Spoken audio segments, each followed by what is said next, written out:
Atlanta Faze have officially announced their new team. As you can see from this little reveal here, it's going to be Las Vegas Faze. I think they're rebranding. This is the new Faze team.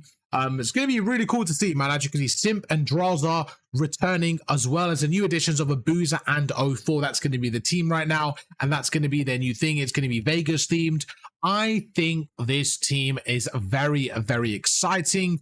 And let's just cover it all. Let's just cover it all. So starting off with a little report from Simp here. This is from Ronnie Intel from Breaking Point. They kind of had a story. Let's have a look at what this is. Today we sit down with the two-time world champion Chris Sinclair to discuss the disappointing end to Faze's season. That where we saw the legendary trio split up. Okay, how did you feel heading into Champs after winning the first two events, then hitting a slump? Were you still confident about securing that third ring? I was always extremely confident we could win every event, even after the slump. We were putting in a ton of work to try and get back to where we were, and it felt like we could always pull off the win. After Champs, did you feel like the team struggle would carry on? The team fully believed we could win EWC, especially with how the prior year went. Yeah, not 11 years. Okay, cool. So just to read between the lines there, he's basically saying like they felt good, you know, they were going through, they were feeling good, and the win wasn't. Sorry, the loss was more unexpected than anything. It wasn't like they had terrible practice, because sometimes you see teams come out and they say, listen, we were flat, man. We were flat. Our practice wasn't good. We were losing in scrims. And, you know, we expected to have to make a miracle run. That wasn't the case for this team. I actually read between the lines again, and I actually watched Beezy's vlog. He did a really good vlog about the preparation of Champs, and watching that, they were talking about the practice, and he felt like at the time, and I mean, people say it, but I do think they meant this as well. He said like, look, we've practiced the most we've ever practiced. This is the most we've ever put in. I feel hella confident. And I actually feel like, again, just losing from there, they probably felt like, right, this is just, we need to make a change. You know what I'm saying? What do you think went wrong at both events? Did it feel like the right time to part ways after such a long run? I blame myself for Champs at a decent bit, as do most people. I feel like as a whole, at the end of the year, our team never could find the rhythm and flow, that state where all four of us couldn't worry about anything but ourselves. After the EWC, I think we all felt like it was time for a change. So again, it was one of those where like, listen, we've been playing for long enough. It just felt like the right time. That's what it looked like. And I mean, that's, you know, it makes sense. You answered, if I don't retire with the BZ, something went wrong. Looking back, what went wrong? I think these are good questions, by the way. I think the trio as a whole felt like we needed to separate, to be honest. With the BZ specifically, towards the end of us teaming, I felt like we stopped bouncing off each other as easily as we used to. That makes sense as well with teammates as well. Sometimes people want to change their playstyles a little bit, or habits, or they want to just, you know, things happen. And when you're winning, it kind of like papers over the cracks where you don't need to do it different. And that kind of was probably what happened there. On a more positive note, how excited do you remain with Faze except with the new era? This upcoming season, the most I've been excited for a season in a while, with the new branding too, to do a fresh start. I do think it's a fresh start with a new branding, new team, and stuff like that. All right, let's see what it says about Boozer and 04. I'm extremely excited to be teaming with the Boozer and 04. Both bring a ton to the table, and I feel like both of them will help me to be the player I want to be. That right there, I think, is very important. Both of them will help me be the player I want to be. I want to talk about that in detail in a second. With Draza still on your side, you'll be facing off against long team teammates. Looking forward to those grudge matches. I'm definitely looking for a shooter body or two. What are the team's expectations? I want to win Champs. All right, cool. So we've got Simp highlights in the background. Let's talk about the team.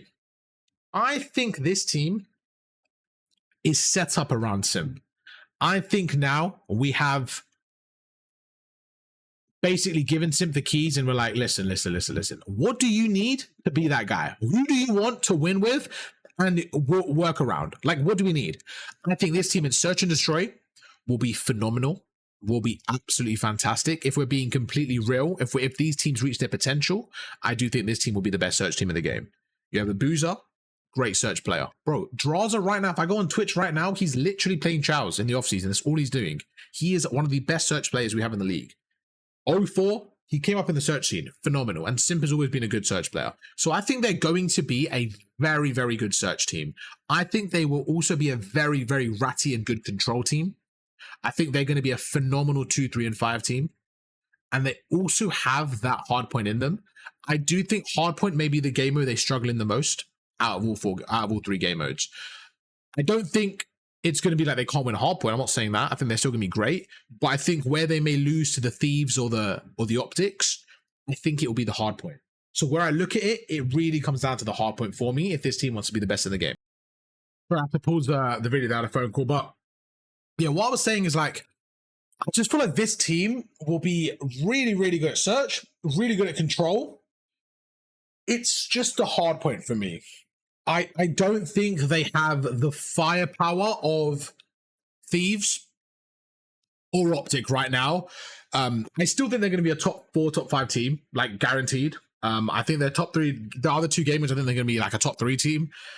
Even the Toronto team, I think, has a little bit more firepower. Now, this is a cool, fun thing about rosters is you're using players from their current roster and just we're kind of predicting how they will transition over to the new team and how playstyles will change, right? So I see people say, oh, the pacing will be a bit off. That's assuming they play the same way they have on this team. That's assuming 04 and Abuza and everyone plays the same way. But I think that 04 has good pacing. I think it'll be good. I do just think that the hard point is where they'll struggle a little bit. I think if I had to predict for the season, they'll go far. And again, I think against those actual like really top teams, I think that's where they maybe will struggle. It's those HPs. However, if you actually look at the grand finals, I'm pretty sure from my memory, there's more, the hard point's the least played game mode in the grand finals in terms of the overall map. So I can't remember how many maps there are in the best of 7 or 9 that are hard point or whatever, but I do think having a good control is super important and good search and destroy. And with hard points, even if they can go 50-50 against the really good teams, the Optics, the Faze and stuff like that, I think they'll be okay. Sorry, the Optics and the Thieves, they'll be okay. So it really comes down to that for me. I think the search, like I said, it can be super, super consistent for them. And if you can have a consistent search and destroy in your locker, you really are just giving yourself a good chance of winning any series because every time it goes map 2, you're extending the series. And if it goes map 5, you're giving yourself a real chance. You then have to steal a hard point. And I think this team is, I wouldn't even say still is what happens when you're not really deserving of it. This team isn't necessarily going to steal the hard point. They are still a very good team. They still have unbelievable players. I just think that with Simp as well, you're building around this guy to basically doing this map right here. You're seeing 31 and 13. This is the type of map that, Simp's absolutely taken over. I'm not saying he has to do this every single map, right? It's obviously impossible to replicate that form, but we're going to hopefully expect to see Simp at that level if you're a FaZe fan, and be able to just consistently be that guy. Because I think at the end of the year, he had a bit of a fall off as well. And you look at it like, bro, this guy's too good to have that type of fall off. So I think we are going around that building around Simp, hoping for the best scenario. I don't mind the approach. I think we look at it like this as well. I think their upside is probably similar to the last team they had, maybe a little bit lower. Like if I had to look at the peak of this team compared to the peak of the last team, I think the peak of the last team is a bit higher. I think the ceiling of this team, the floor of this team now, the new one is also lower. So I think we have overall the scale, we don't know what's going to happen. But the thing with that team was I think they just needed a refresh. You know what I'm saying? The best thing about the FaZe team, in my opinion, was their consistency. If you look overall for the trio's career, I've always said this, their floor was so high. They've had a few events here and there, like the end of the career now, Black Ops 6, where they had a couple of low place finishes. But if you actually look at their average placing, I'm pretty sure their average placing across all their events is like 3rd or something like that, or even 2nd, like something crazy. They were, we'll say 3rd across the whole time. They have an unbelievable floor. So I think this team, you could see them maybe go out early in the year, like a 6th, and then maybe like have a 2nd and then like an 8th. I do think there could be a volatile roller coaster with this team. So that's how I would kind of analyze this team until we play the game that we don't know. But I don't think it's a bad team at all. I think it's a cool team. It's an interesting team. And I, as an Optic fan, if I go up against this team, I'm going to be a bit scared. I'm going to be a bit scared because I could just see as well, like if 04 has like a crazy map 1 series, one of those ones, like if they can like take a hard point off Optic, I would be really scared going into map 2 and 3. Like I could see this team 3-0ing a lot of teams as well if they get that map 1. And I think the map 1's going to be really important, man. So that's kind of my take on it. I think it'll be a great team. I just think the hard points is going to be where they have to really, really lock in.